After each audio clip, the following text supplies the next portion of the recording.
तो आइए विद्यार्थियों, आज हम इस वीडियो में जानते हैं कि सीबीएसई के द्वारा आज ही 9वीं से लेकर के 12वीं कक्षा तक के पाठ्यक्रम में कमी की गई है, यानी कि कम कर दिया गया है। तो हम जानते हैं कि क्या क्या कमी हुई है, यानी कि कौन कौन से पाठ अध्याय, कौन कौन से विषय बिंदु जो परीक्षा में जिनसे प्रश्न नहीं पूछे जाएंगे। क्या होगा नया पाठ्यक्रम 9वीं कक्षा के लिए, 10वीं कक्षा के लिए, 11वीं और 12वीं कक्षा के लिए। तो इसके लिए हम अलग अलग वीडियो में बात करते हैं। अभी जो हम बात करेंगे वो 9वीं क्लास के लिए, और 9वीं क्लास का जो कोर्स ए है, हिंदी कोर्स ए, जो हम सरकारी विद्यालयों में जो भी पढ़ते हैं वो कोर्स ए ही पढ़ते हैं सरकारी में।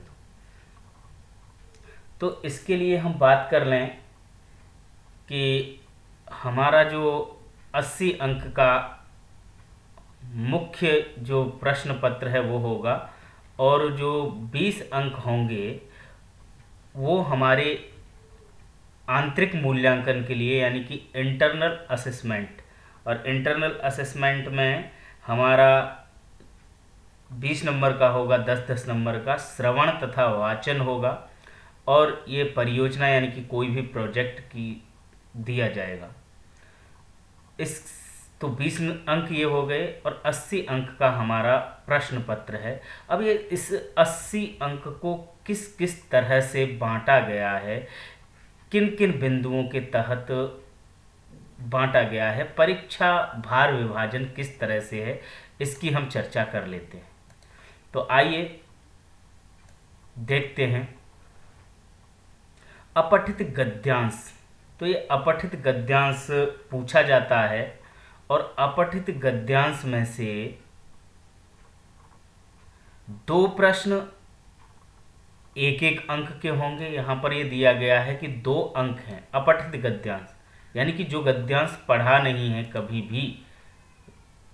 ठीक है, 9वीं कक्षा वाले थोड़ा सा ध्यान दें, क्योंकि आपके लिए ये नया हो सकता है, क्योंकि 8वीं कक्षा से जब वो 9वीं में आते हैं तो अपठित गद्यांश, वैसे तो 8वीं में भी पिछले साल इसका प्रारूप जो था बदल दिया था प्रश्न पत्र का, उसमें भी अपठित गद्यांश पूछा गया था। पर फिर भी यहाँ पर जानकारी के लिए देते हैं कि अपठित गद्यांश यानी कि जो गद्यांश पढ़ा हुआ नहीं है, इंग्लिश में जिसको अनसीन पैसेज कहते हैं, तो जो पढ़ा नहीं है। तो इसमें 2 प्रश्न होंगे 1-1 अंक के, और 4 प्रश्न होंगे 2-2 अंक के। इस तरह से ये 8 और 2 10 अंक का होगा अपठित गद्यांश। ठीक है, इसके बाद जो दूसरा प्रश्न, पहले अपठित काव्यांश भी आता था, उसको अब खत्म कर दिया है, समाप्त कर दिया है। तो ये पहला प्रश्न होगा, और जो पहला प्रश्न है उस पहले प्रश्न को हम अपठित गद्यांश के नाम से जानेंगे, जो 10 अंक का होगा। अब ये दूसरा इसमें प्रश्न है व्याकरण का। अब व्याकरण में हमारे 16 अंक निर्धारित हैं, 16 अंक का व्याकरण होगा। अब 16 अंक यहाँ पर हैं। अब 16 अंक को किस तरह से वर्गीकृत किया गया है, अब देखिए। इसमें शब्द निर्माण होता है, यानी कि शब्द निर्माण 4 प्रकार से होता है वैसे तो, समास से, संधि से, प्रत्यय से और उपसर्ग से। परंतु यहाँ पर हमको पढ़ना है उपसर्ग जो 2 अंक के हैं, प्रत्यय जो 2 अंक के हैं, और समास 4 अंक के होंगे। यानी कि शब्द निर्माण के अंतर्गत अगर हम शब्द निर्माण को भूल जाएं, हम सिर्फ ये देखें कि उपसर्ग होगा 2 अंक का, 2 अंक का उपसर्ग है, 2 अंक का प्रत्यय है, और 4 अंक का समास है। ठीक है, तो इस तरह से ये 8 अंक हो जाएंगे। शब्द निर्माण को भूल जाएं, संधि नहीं आती हैं। 4 प्रकार में से हमने 3 प्रकार यहाँ पे ले लिए, उपसर्ग, प्रत्यय और समास, यानी कि शब्द निर्माण जिस तरह से होता है। तो 2 अंक का उपसर्ग, 2 अंक का प्रत्यय और 4 अंक का समास, 8 अंक ये हो गए। फिर दूसरा इसमें है अर्थ की दृष्टि से वाक्य के भेद, 4 अंक के होंगे। अर्थ की दृष्टि से वाक्य के भेद हम 8वीं कक्षा में भी पढ़ चुके हैं। अर्थ की दृष्टि से वाक्य के भेद 8 प्रकार के होते हैं, भली भांति पढ़ चुके हैं। 4 अंक का पूछा जाएगा यह प्रश्न। तो 4 अंक हो गए। अलंकार नया एक विषय है, नया एक बिंदु है, जोड़ा गया है, नया शीर्षक। कई मैंने इसमें 1-2 वीडियो भी बना करके डाले हैं, आप लोगों ने देखे होंगे, जिसमें शब्द अलंकार और अर्थ अलंकार को बताया गया है। तो जो अलंकार होंगे, अलंकार यहाँ पर 4 अंक के पूछे जाएंगे, जिनमें से शब्दालंकार में अनुप्रास भी है, यमक भी है, श्लेष भी है, और अर्थालंकार में उपमा, रूपक, उत्प्रेक्षा, अतिशयोक्ति, मानवीकरण। तो कुल 8 अलंकार हैं जो 4 अंक का प्रश्न उसमें से पूछा जाता है। चाहे वो अलंकार की परिभाषा पूछ ले, चाहे उदाहरण दे करके ये पूछ ले कि कौन सा अलंकार है, या किसी भी अलंकार का उदाहरण भी पूछ सकता है। कई तरह से वो अलंकार पूछ सकता है। तो ये 4 अंक का अलंकार, 4 का वाक्य भेद, 8 और 8 अंक का शब्द निर्माण, यानी कि 16 अंक हमारे यहाँ पर हो गए। 16 अंक व्याकरण, यानी कि व्याकरण जो होगी वो 16 अंक की होगी। तो हम ये ध्यान रखें कि व्याकरण पर बहुत कुछ निर्भर करता है। बाकी तो सभी लिख देते हैं पत्र, गद्यांश, प्रश्न उत्तर, पर जिसका व्याकरण ठीक होता है उसको अच्छे अंक मिल जाते हैं परीक्षा में। चलिए आगे देखते हैं। जो प्रश्न संख्या 3 है वो किस तरह का होगा। तो जो प्रश्न संख्या 3 है वो क्षितिज से और पाठ्य पुस्तक जो कृतिका, यानी कि 2 पाठ्य पुस्तकें हैं हमारी, एक पूरक पाठ्य पुस्तिका है कृतिका और एक क्षितिज है। तो ये दोनों पाठ्य पुस्तक होंगी, वो जो दोनों पाठ्य पुस्तकें जो होंगी वो 34 अंक की होंगी हमारे यहाँ पर। अब 34 अंक कैसे? क्योंकि जो क्षितिज है हमारी उसके 2 भाग हैं, एक गद्य खंड है और एक काव्य खंड है। तो गद्य खंड होगा वो 14 अंक का होगा। अब 14 अंक को किस तरह से बांटा गया है? 14 अंक जो होंगे वो इस तरह से बंटे होंगे कि क्षितिज में से जो गद्यांश पूछा जाएगा, पठित गद्यांश, अभी हमने प्रश्न संख्या 1 में बात की अपठित गद्यांश की, पर यहाँ पर जो पूछा जाएगा वो पठित गद्यांश, और पठित गद्यांश में से 3 प्रश्न पूछे जाएंगे, 2-2 अंक के, 6 अंक होंगे इसके, कुल 6 अंक, यानी कि 3 प्रश्न। और गद्यांश यानी कि जो गद्य पाठ हैं उनमें से 4 प्रश्न पूछे जाएंगे 8 अंक के। तो इस प्रकार ये 14 अंक का हो जाएगा, यानी कि गद्य खंड 14 अंक का। फिर काव्य खंड की हम बात करें तो काव्य खंड भी हमारा 14 अंक का ही होगा इसी तरह से, क्योंकि जो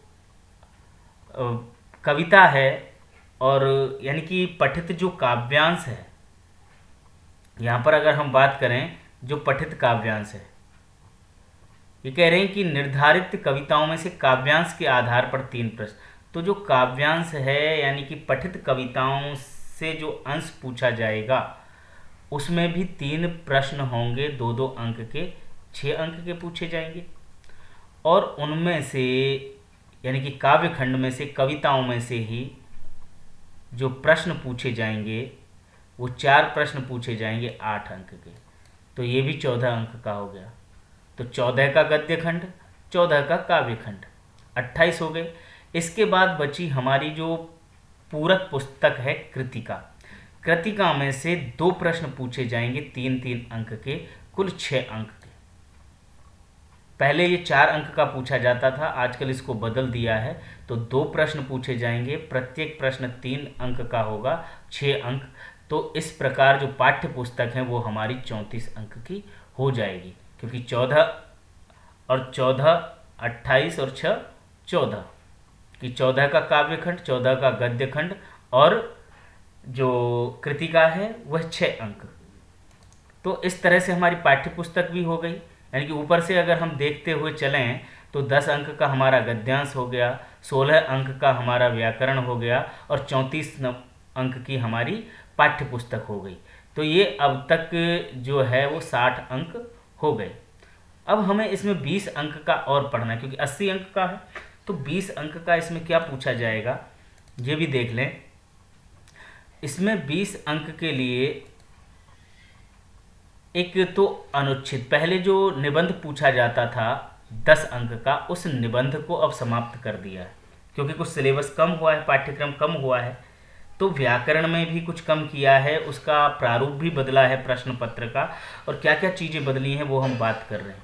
कुछ गद्य और काव्य पाठ हैं, जो अध्याय हैं यानी कि कविताएं हैं, जो अध्याय खत्म किए हैं, उनके बारे में भी हम चर्चा करेंगे। पहले प्रश्न पत्र पर चर्चा कर लें क्या प्रारूप है।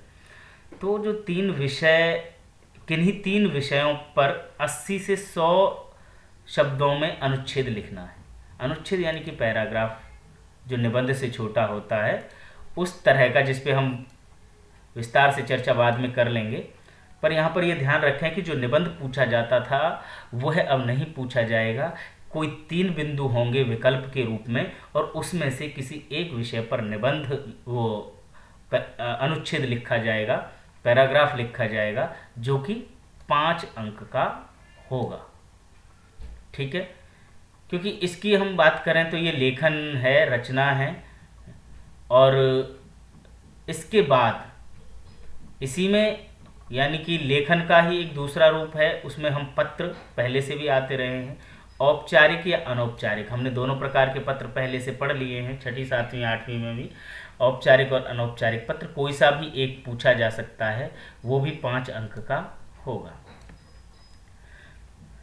एक संवाद लेखन पूछा जाता है, जिसको डायलॉग बोला जाता है अंग्रेजी में। संवाद यानी कि 2 मित्रों की बातचीत, डॉक्टर मरीज की बातचीत, या फिर शिक्षक और शिक्षार्थी की बातचीत, दुकानदार और ग्राहक की बातचीत, जिसमें संवाद होता है, डायलॉग होता है आपस में। तो ये भी 5 अंक का पूछा जाता है।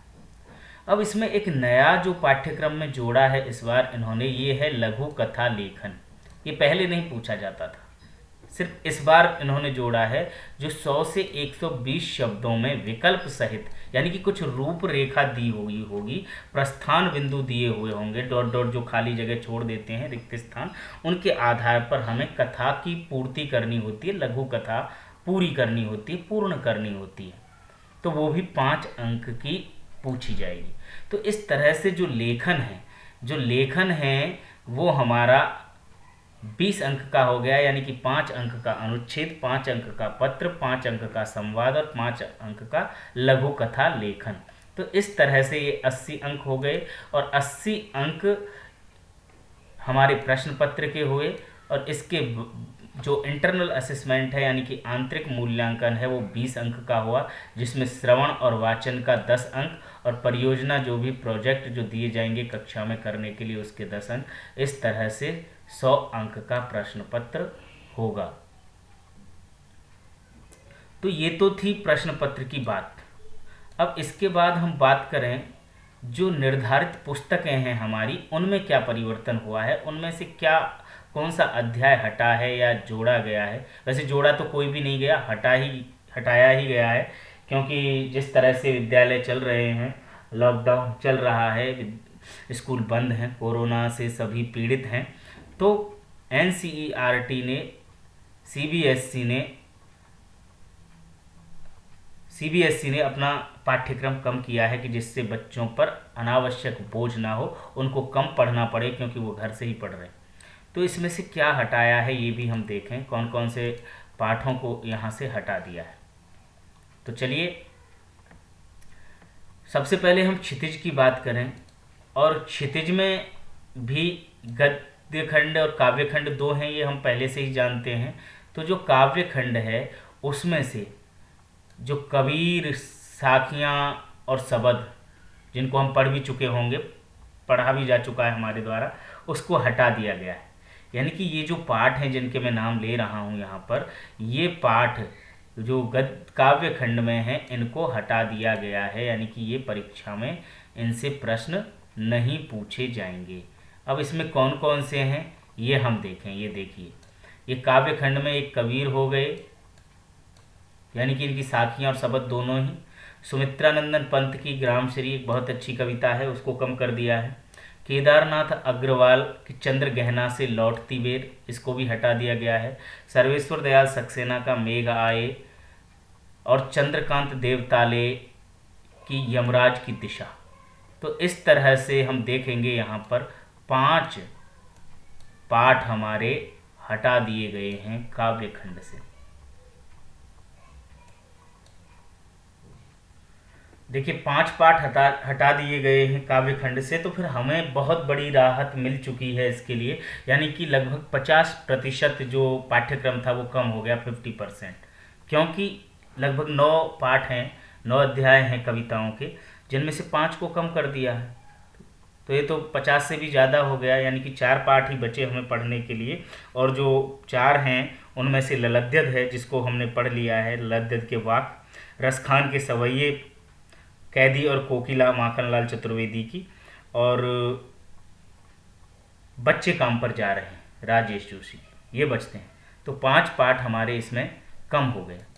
अब हम बात करते हैं गद्य खंड की। अब गद्य खंड में हम देखें कि गद्य खंड है जो गद्य खंड है उसमें भी 4 पाठ कम कर दिए हैं हमारे, जिसमें श्यामाचरण दुबे का उपभोक्तावाद की संस्कृति, यह वैसे पहले भी कम हो गया था, यानी कि 2-3 साल से नहीं पूछा जाता है, पर जो इस बार कम हुए हैं उनमें चपला देवी का नाना साहब की पुत्री देवी मैना को भस्म कर दिया गया, मेरे बचपन के दिन महादेवी वर्मा, और हजारी प्रसाद द्विवेदी का एक कुत्ता और एक मैना। ये जो पाठ हैं वो और कम कर दिए गए हैं, यानी कि 4 पाठ इसमें कम हो गए और 5 पाठ उसमें कम हो गए, यानी कि 9 पाठ कम हो गए।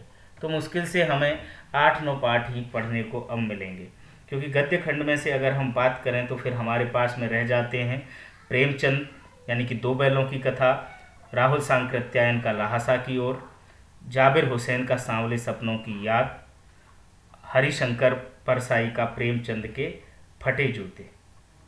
तो ये हमारे पास 1, 2, 3 और 4, तो 4 और 4 8, टोटल हमारे पास में जो कुल पाठ हमें पढ़ने हैं वो 8 ही पढ़ने हैं, यानी कि 9 पाठ हमारे कम हो गए, यानी कि लगभग 50 और 60% के बीच में हमारा ये जो सिलेबस है, पाठ्यक्रम है, वो कम हो गया है। तो हमें आसानी रहेगी, हम और अच्छे अंक ला सकते हैं, अच्छी तैयारी कर सकते हैं, हम 8 पाठ तो पढ़ ही सकते हैं। कृतिका की भी इसमें हम बात कर लें तो कृतिका में इसमें इस जल प्रलय में, ये पहले भी 2-3 साल से प्रश्न इसमें से नहीं पूछे जा रहे थे, और शमशेर बहादुर सिंह किस तरह आखिरकार में हिंदी में आया, तो ये भी हैं। तो इनमें से ज़्यादा वो है नहीं, क्योंकि 6 अंक का प्रश्न, इसमें से 2 प्रश्न पूछे जाते हैं 3-3 अंक के, तो 5 इसमें प्रश्न, उसमें से 3 प्रश्न 5 इसमें पाठ हैं, जिसमें से 3 पाठ हमारे पास बचे रहेंगे। तो मेरी संग की औरतें हैं, और माटी वाली है, और एक और है जिसका मुझे नाम याद नहीं आ रहा है, मैं अभी बताता हूँ उसको याद करके, जो बहुत ही चर्चित है और बड़ा प्रसिद्ध है, रीढ़ की हड्डी, जगदीश चंद्र माथुर की एक एकांकी है, जिसको पढ़ करके बहुत आनंद आएगा। तो 3 पाठ बचे हमारे इसमें भी, 5 में से 3 बचे, यानी कि मेरे संग की औरतें, रीढ़ की हड्डी और माटी वाली। तो देखिए बच्चों, हम इतना परेशान होने की ज़रूरत नहीं, सिर्फ मेहनत करने की ज़रूरत है। हमारा 50% पाठ्यक्रम कम हो चुका है, हमें 8 और 3 इसमें 11, 10-11 पाठ सिर्फ पढ़ने हैं और व्याकरण पढ़ना है। तो उम्मीद करता हूँ, आशा करता हूँ कि आप लोगों को ये सब समझ में आ गया होगा कि किस तरह से पाठ्यक्रम कम हुआ है, किस तरह का पैटर्न है, और क्या इसमें पूछा जाएगा, क्या बदलाव हुआ है। तो इस वीडियो को ध्यान से देखिए और अपने साथियों को साथ साझा कीजिए, जिससे उन्हें भी पता चले कि क्या इसमें जोड़ा गया है, क्या कमी हुई है सीबीएसई के द्वारा पाठ्यक्रम में, और उनको भी अच्छे से समझ में आ जाएगी। धन्यवाद।